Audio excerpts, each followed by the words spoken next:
আরো একবার কালিমাতু শুকর আদায় করি, জবান খুলে বলি আলহামদুলিল্লাহ। আল্লাহ রব্বুল আলামিন, যিনি আমাদের একমাত্র রব, যিনি সমস্ত জগতের রব, রুবুবিয়াতের একমাত্র যোগ্য মালিক যিনি, সে রব্বে কারিম, যিনি আমাদের হায়াতের মধ্যে অত্যন্ত গুরুত্বপূর্ণ একটা সময় মাহে রমজানের সময়টা দান করেছেন। সেই মাহে রমজান সমাপ্ত করে আজ মাহে রমজান পরবর্তী শাওয়াল মাসের প্রথম জুমা। আল্লাহ রব্বুল আলামিন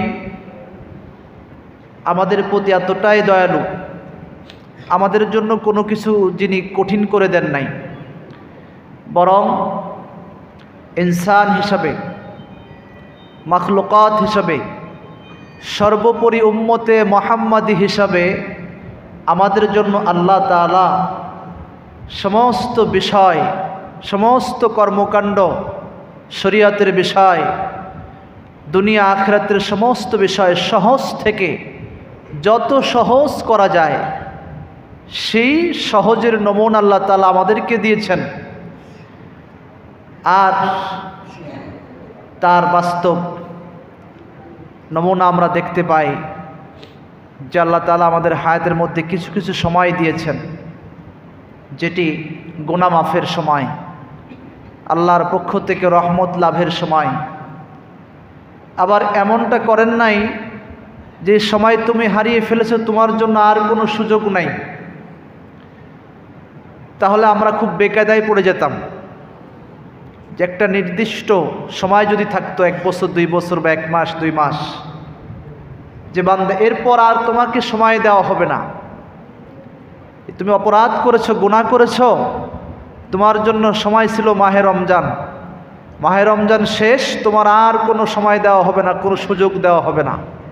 এমনটা আল্লাহ রব্বুল আলামিন আমাদের জন্য করেন নাই, বরং আল্লাহ তাআলা আমাদেরকে সময় দিতে দিতে, সুযোগ দিতে দিতে, আমার রাসূলুল্লাহ সাল্লাল্লাহু আলাইহি ওয়াসাল্লাম ইরশাদ করেন, হাত্তা মা লাম ইগরগির। তার মানে হলো বান্দার যখন সাকারাতুল মাউত শুরু হয়ে যায়, মৃত্যুর যন্ত্রণা, মৃত্যু কষ্ট যখন শুরু হয়ে যায়, তার পূর্ব মুহূর্ত পর্যন্ত আল্লাহ তাআলা আমাদেরকে তাওবা করার, আল্লাহ রহমতের দরবারে কবুল হওয়ার সুযোগ দিয়েছেন। বলেন না সুবহানাল্লাহ। অতএব হতাশ হবার কিছু নাই।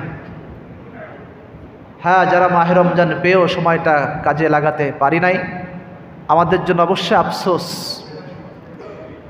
মহা আফসোস, যে আমাদের জন্য একটা সুযোগ ছিল, বিরাট অফার ছিল।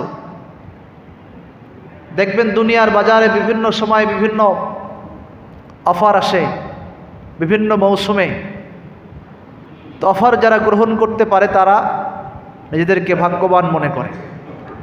তো আল্লাহর পক্ষ থেকে আমাদের জন্য মাহে রমজানটা ছিল এরকম একটা অফার।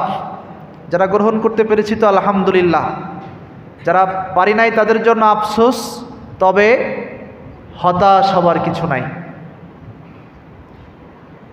আমাদের চিরদুশ্মন মারদুদ শয়তান, যে শয়তানকে আল্লাহ তাআলা মাহে রমজানে শৃঙ্খলাবদ্ধ করে রেখেছিলেন, শিকল দিয়ে বেঁধে রেখেছিলেন, কিন্তু আমাদের প্রত্যেকের ভিতরে ভিতরে একটা একটা শয়তান আছে, যেটাকে বলা হয় নফসের শয়তান। এই শয়তান কিন্তু বাধা ছিল না, এই শয়তান ছাড়া ছিল। নফস শয়তান, এটাকে আল্লাহ তাআলা শৃঙ্খলাবদ্ধ করেন নাই।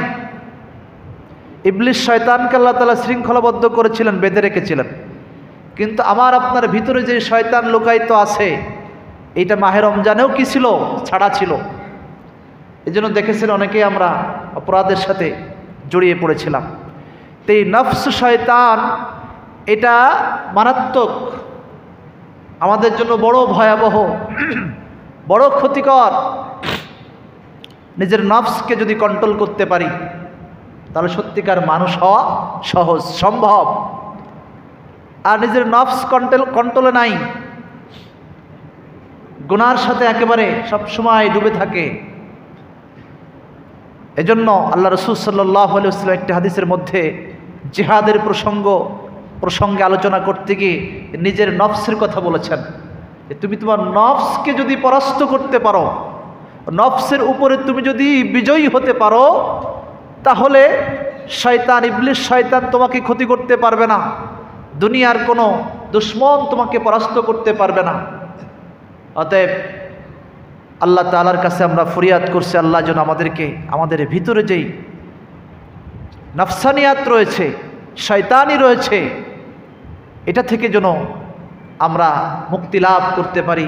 এই শয়তানের উপরে, নফস শয়তানের উপরে যেন আমরা বিজয়ী হতে পারি।